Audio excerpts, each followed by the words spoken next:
Hey guys, Razorblade Mango here, and today I am going to talk about Ghost of Tsushima. This is the swan song of the PlayStation 2 era. It's a bittersweet occasion. And, yeah, it just feels like yesterday we were getting into the new PS4 console generation. This is back when I used to work at GameStop.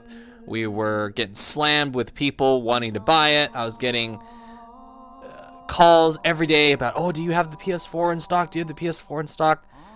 And now we are on the cusp of the PS5 era, and I have played the final game that is a PS4 exclusive released from Sony. Bittersweet. Kind of makes me sad a little bit. Makes me think, God, those 7 years went by really fast. But enough about that. Let's talk about the game itself. So this is the new game from Sony Interactive Entertainment, and the latest game from one of their own in-house studios, Sucker Punch, who of course are the team behind Sly Cooper and the Infamous series. And I've always really liked Sucker Punch. I haven't played the first two Infamous games in a long time, but Second Son was one of my favorite games in the early days of the PS4 era, and I still think it's one of the best games on that console. And of course, I've expressed my love of Sly Cooper before. I think that is my favorite of all the cartoony platformer mascots from PlayStation. Yes, even above Ratchet and Clank and even above Jak and Daxter. I love Sly Cooper, and I've been begging Sony for a long time to bring him back, and hopefully now that Sucker Punch is done with Ghost of Tsushima, now we can get a new Sucker Punch developed Sly Cooper game. Yeah, please. I'd really like to see that. So Ghost of Tsushima had a lot of potential going into it. It's a samurai game, and I'm a big sucker for feudal Japan samurai stuff. And seeing the initial trailer for it, plus the E3 2018 demo, where it was just basically samurai game meets scenery porn, I was very excited to play it. However, when I saw the state of play that was dedicated to Ghost of Tsushima a couple months before it came out, that had me a little worried, because what I saw in that state of play, and you can actually go back to my live reactions to that channel and see for yourself, to the video on this channel, and see for yourself, I was not really blown away. At the time I said I was sufficiently whelmed by it, which is not exactly what I wanted to be saying after seeing a deep dive into Ghost of Tsushima. I expected to go, wow, this looks great. But at the time, I went, I am cautiously optimistic about this. One, because I trusted Sucker Punch a lot. And two, the concept, which is the samurai stuff that I really like. But to me, it looked a lot like an Ubisoft game. It looked a lot like your generic open world shit that I have seen and played tons and tons of times throughout the years, and stuff that I am just frankly sick of at this point, especially on PlayStation's end. It was the 1-2 punch of Spider-Man and Days Gone that made me realize how tired I am of these like big open world games that are just these that basically create these mental checklists in my head rather than feeling like organic living worlds. And I've used that expression a lot, where I say that a game has a living, breathing world. And I just feel like games like Spider-Man and Days Gone just really exceeded my tolerance for games that are embracing the open world genre with open arms. And that's not to say all of PlayStation's open world games have been, boring, tedious this generation. Horizon Zero Dawn, which is wholeheartedly an open world game. Doesn't even make any efforts to hide its influences. That to me is one of the very best games of this console generation, exclusivity or not. And same with Sucker Punch's previous game, Infamous Second Son, which I actually love. I thought that was a great game. And that is one of the very few games that I went out of my way to 100%, because I enjoyed just being in that world so much and fucking around with the superpowers. And at the time, and even by today's standards, I think the lighting in that game is just so damn impressive. And now that brings us to Ghost of Tsushima. And to my relief, Ghost of Tsushima is a very good game. It's a little cliche to say that it is the Assassin's Creed Japan game that we never got, but yeah, it pretty much is the Assassin's Creed Japan game that Ubisoft has just refused to make for a number of years. That's probably been the most requested setting for an Assassin's Creed game, and yet Sucker Punch just beat them to the punch. Right there. It exists. We don't need it from Ubisoft anymore. And the less games we get from Ubisoft, the happier I'll be, because Ubisoft's a big pile of shit company. And this game, Ghost of Tsushima, in my opinion, is better than almost every single Assassin's Creed game ever made. It's got smoother combat. It is significantly more well optimized compared to your average Assassin's Creed game. It doesn't have that Ubisoft stink all over it with the jankiness and the flaccid weird combat and the large, like just insanely large, overwhelming barrage of side content that is just this nebulous, dull, collectible, tedious filler garbage. And it doesn't have the stink of Ubisoft's monetization schemes all over it, which is, you know, it's really sad that I have to praise a game for that. Oh, you're not pimping my wallet out for more money? Oh, well, thank you. I shouldn't be thanking Sucker Punch, but, you know, Sucker Punch, they could have very easily monetized the hell out of this game. Very easily. I can see number of avenues where they could have done it, from anywhere from the currency to the charms that you get to the skins. I think the cosmetics are would be the big draw. And I'm absolutely astonished that outside of some deluxe edition stuff, that I think it's like a gold mask or some shit you get with the deluxe edition or something, there are no extra skins that you can purchase. Everything you get is earned in the game. All the dyes, all the colors, all the palette swaps that you get are in the game. You don't pay $5 to get black. You don't pay $5 to get blue.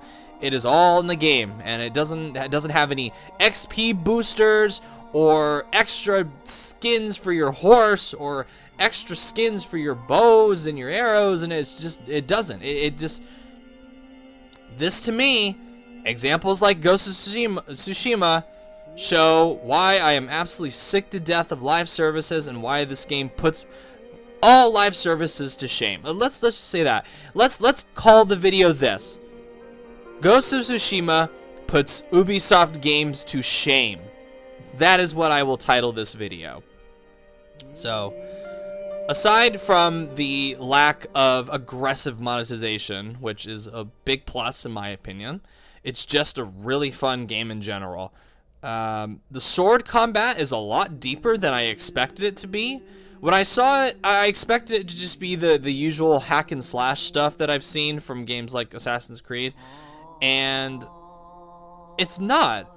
It does have some hacky slashy elements to it, but it actually does require you to be on your toes as far as the encounters, because there's a decent variety of enemies, especially more like the more you get into the game. You'll see more variety within them. You'll see enemies that are just samurai themselves that can attack you really quick.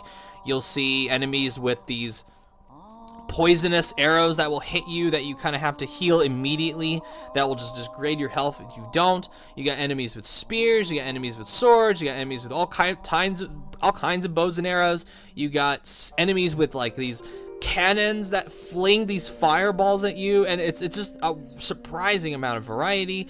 And then you've got these stances that you use to where there's 4 of them, and you switch up stances based on what type of enemy you're fighting.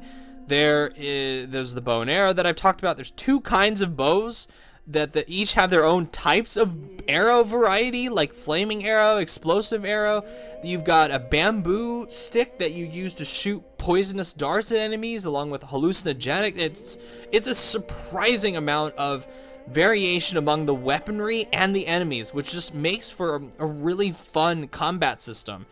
And outside of some occasional, very, very minor graphical hitches that I encountered very infrequently, the combat system is just smooth as butter. Like I said, better than any Assassin's Creed game, and I'm even including Black Flag, which is, in my opinion, a great open world game and clear highlight of the Assassin's Creed series. That, to me, has inferior combat compared to Ghost of Tsushima, and that's all about swordplay. Now, Ghost of Tsushima doesn't top the king of sword combat, which to me is still Sekiro, but it comes damn close in a different way. And I just really enjoyed fighting enemies in this game, and I never once thought, oh god, here's another enemy encounter. It never felt like a roadblock of any kind. It was always a fun semi-challenge to get through the combat encounters, and that is the loop of the game. That's the gameplay loop. You fight enemies and you explore. So thank God half of that is really great. Now, let's get to the exploration part, which is where the majority, maybe not the majority, but a good chunk of my problems with the game come into play. Like I said, the game is very good, but I don't think it's great. I don't think it matches even infamous Second Son or Horizon Zero Dawn or even more recent semi open world style linear story driven games like The Last of Us Part 2 or God of War, stuff like that. To me, this is like whatever the range is between mid-tier and high-tier. This is where Ghost of Tsushima is as far as the PlayStation games are concerned. The PlayStation exclusives from the PS4 generation. And like I said, this reminds me a lot of an Ubisoft game, specifically Assassin's Creed. And where I was most reminded of it is the exploration with the open world. I think the game is a little bit too big for its own good. I think they could have trimmed the world down just a little bit. Maybe cut some of the Mongolian areas that are invaded by them to cut down on some of the tedious open world busy work. Because while it is significantly more tolerable compared to Ubisoft games, that element of open world tedium is still there. And I've seen people go, oh, well, you can choose not to do it. Well, technically that is true. However, if you want the best cosmetics in the game, you do have to go through the open world collectible tedium stuff. You do have to do it. There's no way around it. You can't buy it separately. You got to do what the game is putting in front of you. Which, like I said, it's not a bad thing, but it still, I think, could have been cut down. There's stuff like bandit camps, which, there's areas, large areas that are invaded by the Mongolians that require multiple little, like, mini bits that you got to complete before you either find an explosive area where you blow up the whole camp or you fight the leader of the camp. There's hidden shrines that you can find. There's new dyes for your sword kit that you got. There's new hats you can find. There's the flowers you can collect to get more dyes. There's the survivor camps that you find that will give you access to more merchants and new side quests, stuff like that. It's just the usual open world stuff. However, it is slightly scaled back compared to your average, let's just copy and paste every bullshit we can find on the map kind of game. It is a lot better. It's a lot more cohesively designed, which, thank Christ. Because I must admit, after the opening hour of the game, which is pretty linear and really cool, I was a little worried when I saw the opening area and where you see all these question marks of all these undiscovered areas, and I just went, oh fuck, oh no. And I felt I already felt that open world fatigue just staring at the map, and I went, oh no. But thankfully it got better the longer it went on. The more I got into the game, the more I enjoyed the open world aspect, which, to be fair, is again a lot more tolerable than most games. I do have to stress that. And I think another problem with this game is the mission structure, and that includes both the main missions and the story missions. There are some standout missions in, both areas, the main missions and the side missions. My favorites in particular are the missions that are focused on specific characters, and you get multi-mission character arcs around, I think it's like 4 or 5 characters you encounter throughout the world. And I think the vast majority of their stories are really compelling, and I actively sought those side missions out because I wanted to know what was going to happen next in the story. And they're not Witcher 3 level great. You can't make any diverging choices or anything like that, but I think they are well written, they're well told, and the voice acting is really good on a lot of the characters.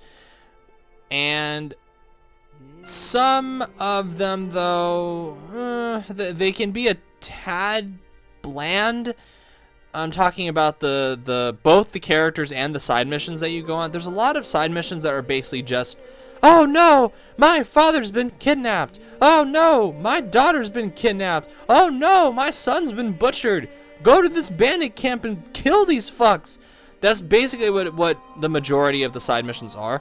And then you get to the stuff that I really disliked, where you have to track them, which is really irritating because you don't have that Witcher style thing where it highlights the tracks on the ground to where you could very easily see it without kind of staring and squinting at where it is. And a lot of that too depends on the lighting at the time of day that you do some of these missions, because you have to look at really small patches of land in order to see footprints, in order to track certain characters for certain missions and side missions.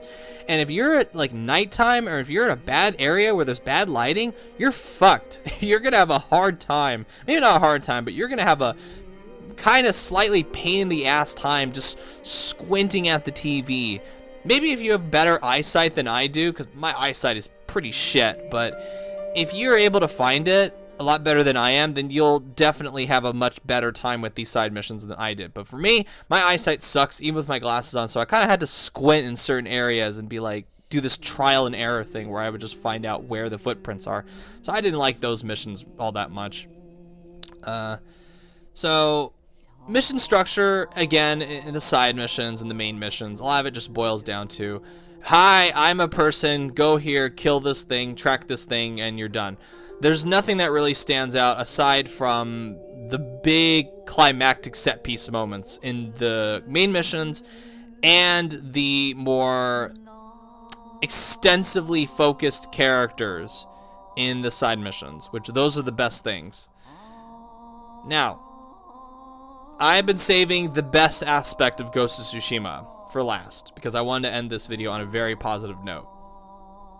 And that would be the visuals, atmosphere, audio design. This game is not the most impressive graphically on a raw horsepower level. It doesn't have the most cutting edge, amazing character models. It doesn't have the most cutting edge, amazing lip syncing. The lip syncing in particular can get kind of bad at times. It doesn't have elaborately detailed character animations or things in the environment or anything like that. Not to the extent of something like Red Dead 2 or Last of Us 2.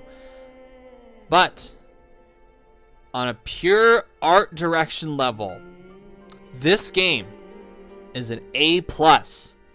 And I would go so far as to say, with no hyperbole whatsoever, This is the most visually beautiful game I have ever played in my life. I know that sounds very, very hyperbolic. I know that sounds like an exaggeration, but when you see this game in action, and more so when you yourself sit down in front of your television and play it, you will be blown away by how visually dazzling this game is. I've used words, hyperbolic words in the past before, like jaw-dropping, dazzling. I just used it. Amazing, stunning. And I think those words can tend to get overused, and I'm guilty of that as well. However, it is no exaggeration to say that there were multiple times throughout this game where I simply stopped what I was doing, hit photo mode, stared at the environment that was in front of me for a good few minutes, and just thought, wow. And I literally just, my jaw dropped open in some cases. This game has the most visually beautiful world I have ever seen. And it's got, like I said, it doesn't have the elaborately detailed environment stuff that Last of Us 2 has. However, it is still incredible to look at. Just everything from the sunsets. If you're a big sunset guy like me, like if one of your visual fetishes is sunsets, this game is for you. This game is a sunset haven. Beautiful, absolutely stunning lighting and environmental detail and weather effects. The skyboxes are second to none in this industry. Just the way the clouds break open and the light shines through is just wow. The snow, the leaves, the multicolored leaves. This game literally opens with one of the best environments in the game. It's the stunning golden forest where you walk through and it's just miles of golden leaves just strewn throughout the environment, blowing in the wind, blowing at your feet, dynamically reacting. The water with the water lanterns and the sky and the light reflecting off the water and the trees and the bamboo forest, and then the red and orange and yellow and pink. Just oh my god, just the color. Just why in God's name would you ever play in that Kurosawa mode that's in it? That sets everything to black and white. Why? Why would you ever play it in that mode? It just looks so ugly compared to the color. Just the color that is on display in this game is just, again, it's in a class of its own. This is the high bar to beat now as far as visuals. I don't give two fucks about 8K resolution and ray tracing and stunning polygons and all that crap, that all the jargon that talks about that people throw around with the new next generation of consoles. If you can't match what Ghost of Tsushima is doing, don't bother. Don't even bother. Just don't bother. If you can't bother making a fucking fun ass game that looks this dazzling, don't bother. Just stop. I think all future developers should look at Ghost of Tsushima and just, that should be the benchmark for visuals. Just wow. Also the load times. Whoever are the programmers in this game, my hat goes off to you, because the insane speed at which this game loads is where you have visually inferior games that take minutes to load, like Anthem, like others, like a vast majority of games that take forever to load nowadays. Ghost of Tsushima, I shit you not, loads in less than 5 seconds. And there's no terrible pop-in, there's no jaggy textures or anything. It is all rendered seamlessly in within those 5 seconds, and it blew me away. How fast, I give you an example of how fast it is. Whenever you fast travel in this game, it literally is like less than 3 seconds. And I've timed it. It's less than 3 seconds. Fast traveling from one spot in the map to the other. I literally couldn't even take a sip of water while I was playing it before the game had already loaded in. That's how fast this game is. And Music is very good. It's got a very good soundtrack. Voice acting, I played it in audio, in the English audio, because the lip syncing in the Japanese does not match the like it's lip synced in English. So if you play it in Japanese, the lips are going to speak the English words while you're hearing Japanese audio, and that might be not a big deal for some people, but for me, I know I'm going to be just completely distracted by that. So now that I'm done with the game, I actually, like similar Infamous Second Son, I actually went out of my way to 100% the game. And now I'm tempted to start a second playthrough where I play on the Japanese dub and see the differences. But, voice acting, good. Writing, good. I've heard some people complain that Jin, the main character, is boring. He's a samurai. He's meant to be stoic. That's his whole character arc, where he learns throughout his childhood to suppress his emotions and to be more stoic. So that's very fitting for his character to be, quote, boring, unquote. And it's not like he doesn't have moments where he emotes, because he does emote in certain cases, especially when really bad things happen to him or happen to the people around him.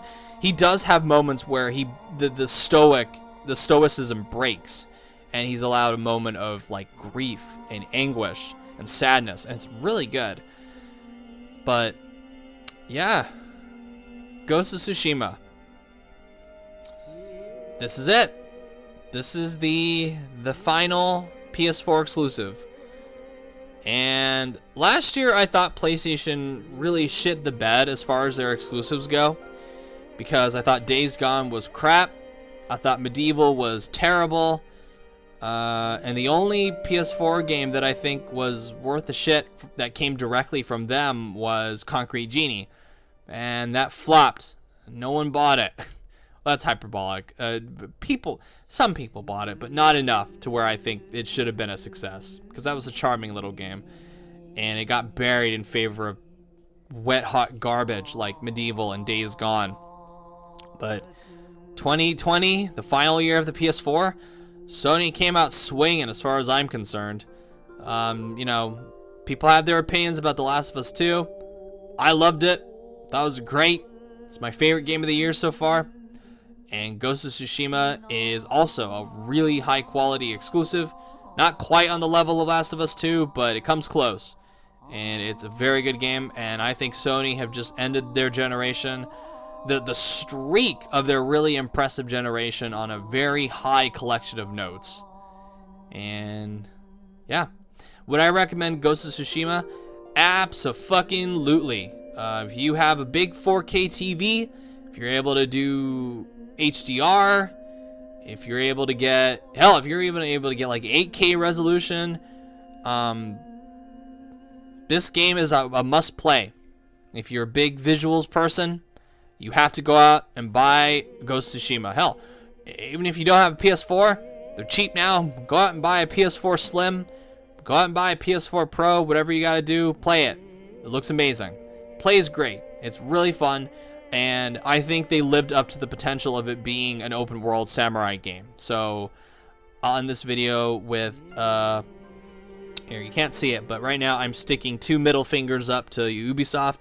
Go fuck yourself, Ubisoft. Get out of the business. If you can't make games like Ghost of Tsushima, then get the fuck out of this industry. Go fuck yourself. Alright. Thank you all for watching. If you'd like to see subscribe, let me know what you thought of Ghost of Tsushima.